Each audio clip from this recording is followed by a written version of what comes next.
Hello, welcome sa Mateo Tagalog Recaps. Kung bago ka pa lamang naligaw dito sa aking munting channel, baka naman pwedeng makahingi ng konting suporta. Ito po ay malaking tulong para sa akin at para na rin maging updated kayo sa mga bago kong upload. Maraming salamat po.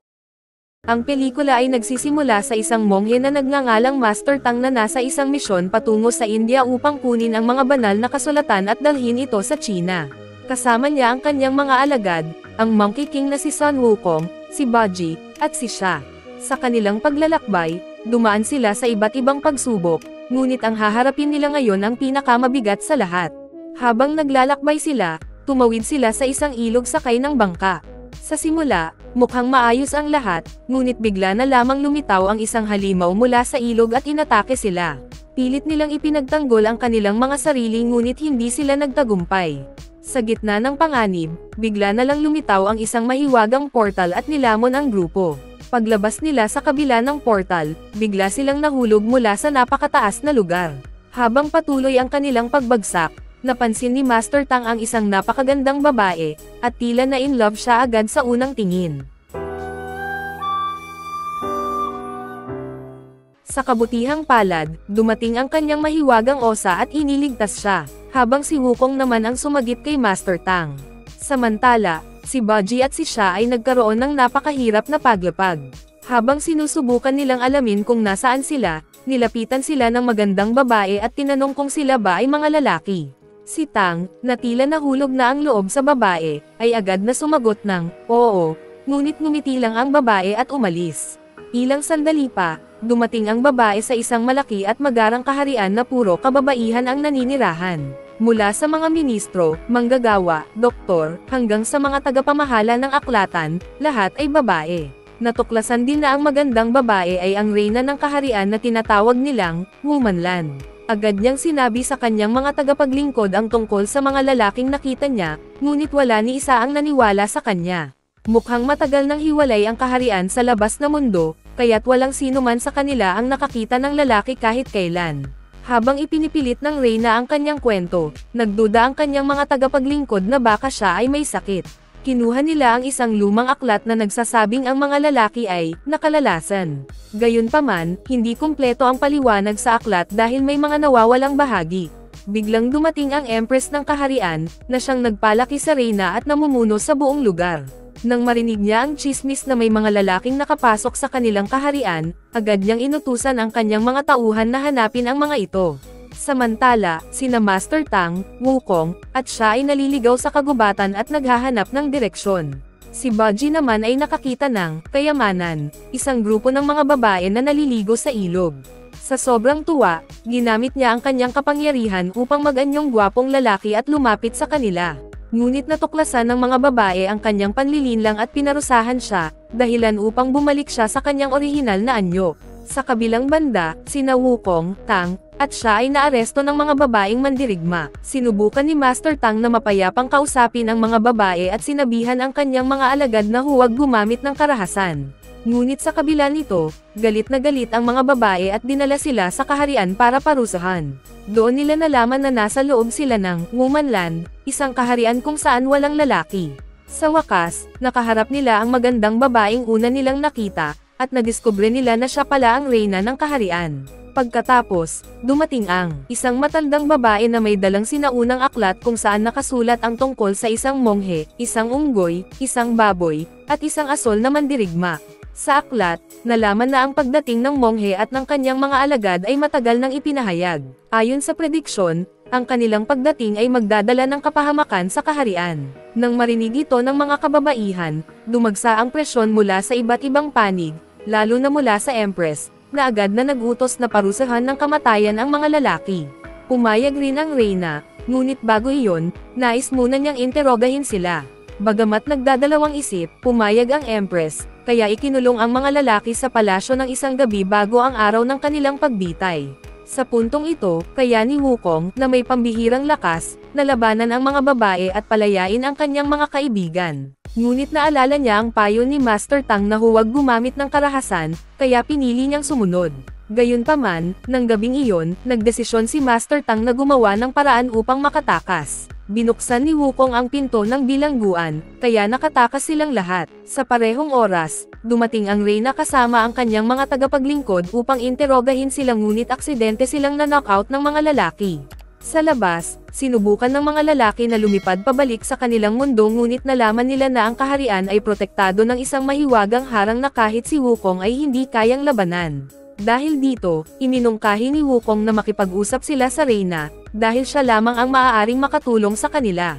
Pumayag si Master Tang at ang iba pa, at bumalik sila sa bilangguan. Ilang sandali pa, nagkamalay ang Reyna at ang kanyang mga tagapaglingkod at bumalik sa bilangguan. Nagpa siya ang Reyna na tanungin ang apat ng paisa-isa. Ininteroga niya si Tang, habang ang kanyang mga tagapaglingkod ang nagtanong sa iba pa. Sa interogasyon, inamin ng Reyna na naaakit siya kay Tang, ngunit ipinaliwanag ng huli na siya ay isang monghe at hindi maaaring magmahal. Sinabi rin niyang ang tanging layunin niya sa paglalakbay sa kanluran ay makuha ang banal na kasulatan upang alisin ang paghihirap sa mundo. Ibinigay niya sa Reyna ang kanyang talaan ng paglalakbay na naglalaman ng kanyang mga iniisip at pananaw. Habang nagiging mas magaan ang usapan nila, biglang sumingit si Wukong at nagtanong tungkol sa paraan ng pagtakas. Nangako naman ang Reyna na tutulungan sila. Biglang dumating ang Empress at inihayag na ang mga lalaki ay bibitayin kinabukasan. Kinabukasan, ang mga lalaki ay itinali at sinimulan ang paghahanda para sa kanilang pagbitay. Ilang sandali pa, dumating ang Reyna na nakadamit sundalo. Napag-alaman na may plano siya para makatakas ang mga lalaki. Ipinaalam niya sa kanila na pinalitan niya ang mga matutulis na palaso ng mga laruan, at ang kailangan lang nilang gawin ay magkunwaring patay. Pumayag ang mga lalaki, at nagsimula ang seremonya ng pagbitay. Inutusan ng Empress ang kanyang mga sundalo na barilin ang mga lalaki.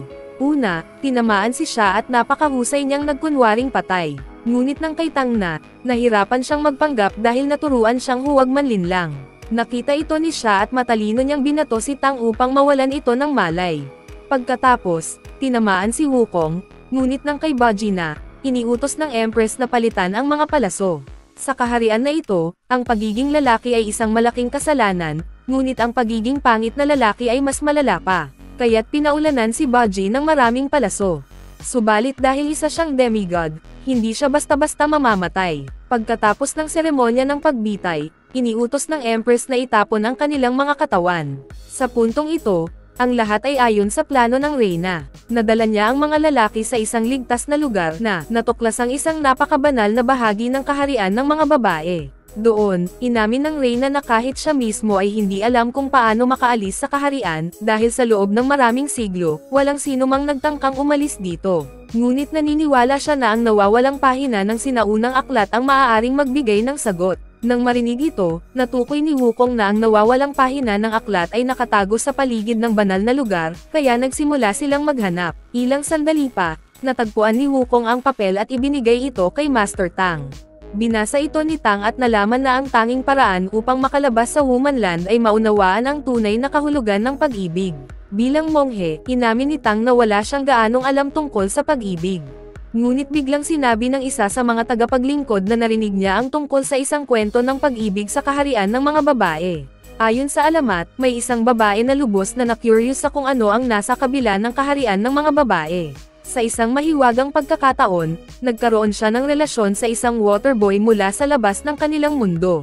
Dahil magkaiba sila ng pinagmulan, hindi sila nagkita ng personal at nagkakaroon lamang ng koneksyon sa pamamagitan ng telepatiya. Sa kasamaang palad, kakaunti lamang ang nalalaman tungkol sa naging wakas ng kanilang kwento ng pag-ibig. Bigla na lang sumigaw sa sakit sina Tang, siya, at Baji nang lumaki ang kanilang mga tiyan. Binati sila ng Reyna at ipinaliwanag na ang tubig na ininom nila mula sa ilog ng sagradong lugar ay may mahiwagang kapangyarihan. Ang sino mang uminom nito ay mabubuntis, at tatagal lamang ng 9 na araw bago sila manganak. Dahil si Wukong lang ang hindi nabuntis, siya ang naatasang maghanap ng solusyon.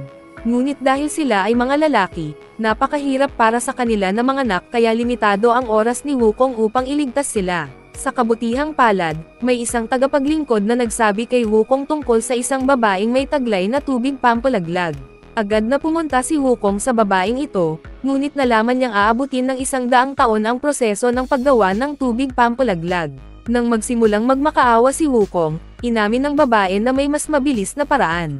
Kailangan lamang na hawakan ni Wukong ang kanyang puso gamit ang tunay na pagmamahal at magpatulo ng kanyang luha. Ang mga luha na iyon ang magiging tubig na kailangan niya. Subalit, walang alam si Wukong tungkol sa pag-ibig dahil hindi pa siya nagkaroon ng karanasan sa isang babae. Ang tanging alam niya ay ang pagkalinga at pagmamahal na ipinakita sa kanya ni Master Tang. Sinimulang ikwento ni Wukong na noong araw, isa siyang magulo at pasaway na nilalang hanggang sa tinanggap siya ni Master Tang bilang alagad. Mula noon, nangako siyang hindi niya bibiguin ang kanyang guro at gagawin ang lahat upang protektahan ito. Sa hindi inaasahan, itinuring ng babae na isang kwento ng tunay na pag-ibig ang narinig at napaluha siya. Nakuha ni Wukong ang kanyang luha at agad na bumalik sa kanyang mga kasama. Samantala, hindi pa rin matanggap ni Tang ang ideya na siya ay mangganganak. Ngunit ipinaliwanag ng Reyna na hindi naman ito masama at sinabing ang pagpapa-abort ay katumbas ng pagpatay. Dahil dito, unti-unting natanggap ni Tang ang kanyang kalagayan at nagpa siya na magbigay buhay. Pagdating ni Wukong dala ang tubig pampalaglag, sinabi ni Tang at ng iba pang lalaki na nais nilang ituloy ang pagbubuntis. Nagalit si Wukong sa kanilang desisyon dahil naniniwala siyang maaapektuhan nito ang layunin ni Tang. Dahil dito, ginamit niya ang kanyang kapangyarihan upang patigilan sila at pinilit silang inumin ang tubig pampalaglag. Agad na bumalik sa normal ang kanilang mga tiyan, ngunit kitang-kita ang pagkadismaya ni Tang. Upang mapakalma ang sarili, umalis si Tang at nagsimulang magsulat ng mga salita mula sa banal na kasulatan sa lupa. Simula pagkabata, ito ang kanyang paraan upang magpakalma. Sumama ang Reyna sa kanya at nagsimula rin silang magsulat ng kung ano-ano. Sa kasamaang palad, sa sobrang pagkaabala nila, napakalayo na nila sa kanilang kinaroroonan, at nakita sila ng Empress. Agad niyang inutusan ang kanyang mga sundalo na dakpin si Tang sa kabila ng pagmamakaawa ng Reyna. Ngunit sa halip na ikulong, dinala si Tang sa tabing dagat. Kilala ang lugar na ito bilang Endless Sea, sino mang pumalaot dito ay hindi na babalik. Habang dinadala si Tang sa dagat, biglang dumating ang Reyna sakay ng kanyang USA at tumalon sa bangka. Hindi nagtagal, napakalayo na nila mula sa pampang at napalibutan ng makapal na ulap ang kanilang paligid. Wala na silang makitang direksyon, at tila nawala na sila sa kanilang landas. Samantala, lubos na nalungkot ang Empress dahil naniniwala siyang mawawasak ang Womanland kung wala ang Reyna. Agad siyang nagpunta kay Wukong at sinabi ang nangyari. Habang iniintindi ni Wukong ang sitwasyon, lumuhad ang Empress at nakiusap na iligtas ang Reyna. Dahil dito, napilitan si Wukong at agad na nagsimulang hanapin ang dalawa. Ang dagat na ito ay tinawag na Endless Sea sa isang mabigat na dahilan. Kahit na mayroong mahiwagang paningin si Wukong, hindi niya matagpuan sina Tang at ang Reyna. Samantala, sina Tang at ang Reyna ay na-stranded sa gitna ng dagat. Naglaho na ang ulap, ngunit wala silang ibang makita kundi ang karagatan. Bagamat hindi pa sila matagal sa dagat, pakiramdam nila ay napakahaba na ng kanilang pananatili. Nauhaw ang Reyna at nagtangkang uminom ng tubig dagat, ngunit pinigilan siya ni Tang at sinabing mas lalo lamang siyang mauuhaw dito. Sa huli, buong pusong inalok ni Tang ang kanyang laman upang kainin ng Reyna. Lubos na naantig ang Reyna sa alok na ito, ngunit tinanggihan niya ito at sinabing mas nais niyang harapin ang lahat ng pagsubok kasama si Tang. Pagkalipas ng ilang oras, isang napakalakas na bagyo ang tumama sa dagat, ngunit milagrosong nakaligtas ang dalawa at nagpalipas ng gabi. Matapos ang bagyo, narating ng kanilang bangka ang isang pampang. Lumabas na ito ang tinutukoy sa propesya, na ang tunay na pag-ibig lamang ang makakapagbukas ng mga pinto palabas ng kaharian ng mga babae. Ang pagmamahalan ni Tang at ng Reyna ang nagdulot ng paglitaw ng isang napakalaking tarangkahan sa gitna ng dagat. Nakita ito ni Wukong at ng kanyang mga kasama, kaya't agad nilang natagpuan si Tang. Agad nilang hinikayat si Tang na lisanin ang lugar, ngunit inimbitahan naman ni Tang ang Reyna na sumama sa kanila. Matapos ang kaunting talakayan, pumasok na ang mga lalaki sa tarangkahan. Ngunit nang sumubok ang Reyna, hinarang siya ng mahiwagang hadlang na nagsasabing hindi siya maaaring lumisan ng Womanland. Sinubukan niyang puwersahin ang kanyang daan, ngunit nagsimulang maging bato ang buong kaharian at ang mga mamamayan nito.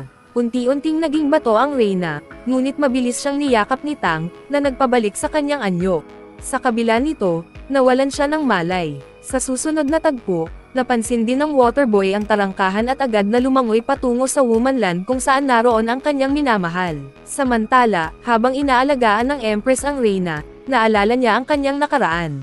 Maraming taon na ang nakalilipas, iniwan sa kanya ng nakaraang Reyna ang isang bata at sinabing ito ay may dugong nagmula sa Womanland.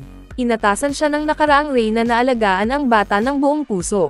Doon isiniwalat na ang batang babaeng umibig sa Waterboy ay walang iba kundi ang Empress. Dahil sa kanyang responsibilidad na alagaan ang bata, napilitan siyang isuko ang kanyang pag-ibig. Samantala, nagdesisyon si Tang na manatili muna sa Womanland, hanggang sa tuluyang gumaling ang reyna. Sa pagkakataong ito, nagpakita sa kanya ang Goddess of Mercy at binigyan siya ng gabay. Sinabi nito na kailangang pumili si Tang sa dalawa, ang magmahal ng isang tao o ang magmahal sa lahat ng nilalang.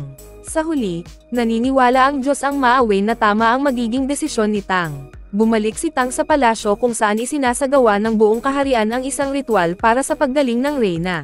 Habang nananalangin ang lahat, biglang dumating ang Waterboy at ginulat ang Empress. Ipinahayag niya ang kanyang pagmamahal at sinabing matagal siyang naghintay ng 20 taon para sa sandaling ito. Lubos na naantig ang Empress, ngunit alam niya ang kanyang tadhana, ang gabayan ng reyna upang pamunuan ang kaharian. Kaya't tinanggihan niya ang muling pagsasama nila ng Waterboy. Sa galit, nagdesisyon ang Waterboy na wasakin ang kaharian. Una, dinukot niya si Tang at ang reyna, ngunit agad silang nailigtas ng makapangyarihang Monkey King. Nang mabaygo ang kanyang unang plano, nag-transform ang Waterboy bilang isang demonyo at sinimulang salakayin ang kaharian. Nagkaisa sina Wukong, siya, at Baji upang pigilan siya, ngunit walang nagawa ang kanilang lakas. Di nagtagal, nag-transform pa ang Waterboy sa mas malaki at mas malakas na anyo at sinimulan niyang lunurin ang buong kaharian.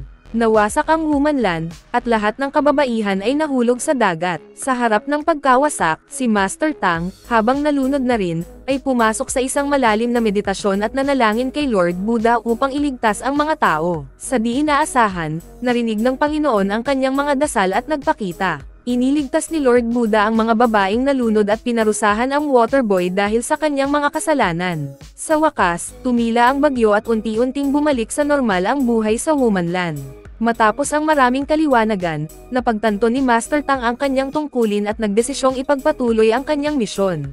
Bagamat mabigat ang loob, tinanggap ng reyna ang desisyon ni Tang at ang kanyang sariling tadhana bilang pinuno ng kaharian. Sa huli, nagpaalam ang 4 na lalaki sa reyna at nagpatuloy sa kanilang paglalakbay patungo sa kanluran, dala ang pag-asa na matamo ang mga banal na kasulatan.